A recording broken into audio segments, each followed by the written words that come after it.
ሰላም ሰላም የተወደዳችሁ ፊደል አካዳሚ ቤተሰቦች በያላችሁበት ሰላማችሁ ይብዛልኝ። ፊደል አካዳሚ ኦንላይን ትምህርት በመሆን ያገለግላል። ኦንላይን ትምህርትም በማስተማር ላይ እንገኛለን። የምናስተምራቸውም አማርኛ፣ እንግሊዝኛ፣ ሂሳብ እንዲሁም ሌሎችን ተዛማጅ ያላቸውን ትምህርቶች እያስተማረን እንገኛለን። መማር ለምትፈልጉ በተለያየ ሶሻል ሚዲያ አማራጮች መጠቀም በኢሞ፣ በቴሌግራም፣ በዋትሳፕ እንዲሁም እናንተ በምትጠቀሙበት ሶሻል ሚዲያ አማራጮች መጠቀም መማር ለምትፈልጉ ቪዲዮ ላይ በምናስቀምጥላችሁ ስልክ ቁጥር ይደውሉ፣ ይማሩ። የምናስተምረውም ከሰኞ እስከ ዓርብ የፈለጉትን ትምህርት በፈለጉበት ሰዓት እያስተማርን እንገኛለን። እንዲሁም በተለያየ ምክንያት ሳትማሩ የቀራችሁ እህትና ወንድሞቼ ከመሰረቱ ገና ከመጀመሪያው እያስተማርን እንገኛለን። እንዲሁም ለማንበብና ለመጻፍ ለተቸገራችሁ የተወሰነም እየሞካከራችሁ ፊደላትን ለይታችሁ ነገር ግን አገጣጥማችሁ ለማንበብ የተቸገራችሁ ለመጻፍ የተቸገራችሁ ካላችሁ እንዲሁም ጥርት ባለና መልኩ እያስተማርን እንገኛለን። ለዚህ ቪዲዮ አዲስ ስለሆናችሁ ላይክ፣ ሸር፣ ሰብስክራይብ፣ ኮሜንት እያደረጋችሁ ቪዲዮ እስከ መጨረሻ ድረስ አብራችሁን በመከታተል አብራችሁን ቆዩ። እንግዲህ በዛሬው ትምህርታችን ይዤላችሁ የመጣሁት የአማርኛ ፊደላትን በክፍል 1 በክፍል 2 በ3 አይተናል። ዛሬ ደግሞ በክፍል 4 አብረን ቆይታ እናደርጋለን። በድጋሚ አሁንም ቪዲዮ እስከ መጨረሻ ድረስ አብራችሁን ቆዩ። እንግዲህ ዛሬ ደግሞ ከሀ እስከ አ ድረስ ነው ይዤላችሁ የመጣሁት። ደግሞ በክፍል 4 ቆይታ እናደርጋለን ማለት ነው። እንግዲህ ዛሬ ከሀ ነው የምንጀምረው። የመጀመሪያዋ ሀ ወይም ብዙሃኑ ሀ ተብላ ትጠራለች። መጀመሪያዋ ሀ፣ ሁ፣ ሂ፣ ሃ፣ ሄ፣ ህ፣ ሆ። አሁን እንግዲህ እያንዳንዳቸውን ከቀኝ ወደ ግራ ከቆጠርን በኋላ ከግራ ወደ ቀኝ የፊደል ቅርጻቸውን በደንብ ትኩረት በማድረግ ድምፃቸውንና ቅርጻቸውን በመለየት እንቆጥራለን። የመጀመሪያዋ ሀ፣ ሁ፣ ሂ፣ ሃ፣ ሄ፣ ህ፣ ሆ። ሆ፣ ህ፣ ሄ፣ ሃ፣ ሂ፣ ሁ፣ ሃ። አሁን እነዚህ የሀ ቤተሰቦች በዚህ መልኩ ድምፃቸውንና ቅርጻቸውን በደንብ ትኩረት በመስጠት እንለያለን ማለት ነው። ቀጣይ ደግሞ በሁለተኛ ላይ የምናገኛት ኘን ነው። የኘን ቤተሰብ እናያለን። የመጀመሪያዋ ኘ፣ ኙ፣ እኚ፣ ኛ፣ ኘ፣ ኚ፣ ኞ። አሁንም ቀጣይ ኘ፣ ኙ፣ ኚ፣ ኛ፣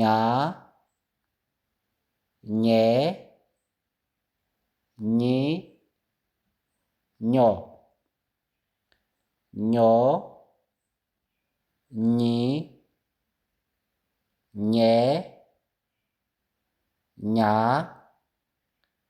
ኚ፣ ኙ፣ ኘ። የኘ ቤተሰብ ቀለል ባለ መንገድ በዚህ መልኩ ድምፃቸውንና ቅርጻቸውን መለየት እንችላለን ማለት ነው። ቀጣይ ደግሞ በሶስተኛ ላይ የምናገኛት ነ፣ የመጀመሪያዋ ነ፣ ኑ፣ ኒ፣ ና፣ ኔ፣ ን፣ ኖ። ነ፣ ኑ፣ ኒ፣ ና፣ ኔ፣ ን፣ ኖ። ኖ፣ ን፣ ኔ፣ ና፣ ኒ፣ ኑ፣ ነ። አሁን እነዚህ የነ ቤተሰቦች ናቸው። ቀለል ባለ መንገድ ድምፃቸውንና ቅርጻቸውን በዚህ መልኩ መለየት እንችላለን ማለት ነው።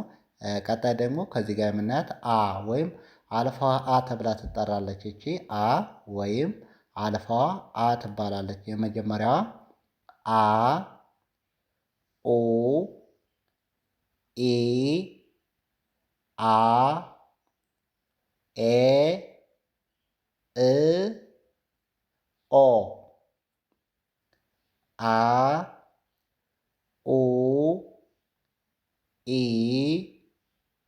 አ ኤ እ ኦ ኦ እ ኤ አ ኢ ኦ አ አሁን በዚህ የአን ቤተሰቦች በዚህ መልኩ ቀለል ባለ መንገድ መለየት ማንበብና መጻፍ እንችላለን። እነዚህ አሁን የአ ቤተሰቦች ናቸው ማለት ነው። አሁን ከዚህ ጋር ስናያቸው ምንድነው የመጀመሪያ ፊደላቸውን ስናይ ሁሎቹም መነሻቸው ቅጥያ የላቸውም። ሁለተኛ ፊደላቸውን ስናይ ሁሎቹም የጋራ የሆነ ባህሪ አይደለላቸው ማለት ነው። ያ ማለት ከጎን ከጎናቸው ሁሎቹም ቅጥያቸውን ስናያቸው ከጎን ከጎናቸው ነው ማለት ነው። ሶስተኛ ፊደላቸውን ስናይ ደግሞ ወደ ቀኝ በኩል እግራቸው ጫማ መሳይ ቅርጽ ወይም ሸፈፍ ሸፈፍ ያለ ነው ማለት ነው። እንደገና አራተኛ ፊደላቸውን ስናይ ሁሎችም የራሳቸው የሆነ የፊደል አጻጻፍ ቅርጽ አላቸው ማለት ነው። እዚህ ጋር አምስተኛ ፊደላቸውን ስናይ ተመሳሳይ ነው የሁሎችም እግራቸው ላይ መለያቸው ምንድነው? ቀለል ባለ መንገድ ቀለበት ያሰሩ ናቸው ክብ ነገር ያሰሩ ናቸው ማለት ነው። ስድስት እና ሰባተኛ ፊደላቸውን ስናይ የራሳቸው የሆነ የፊደል አጻጻፍ ቅርጽ አላቸው ማለት ነው። ስለዚህ በዚህ መልኩ ቀለል ባለ መንገድ ፊደሎችን ወይም ሆሄዎችን መለየት እንችላለን ማለት ነው።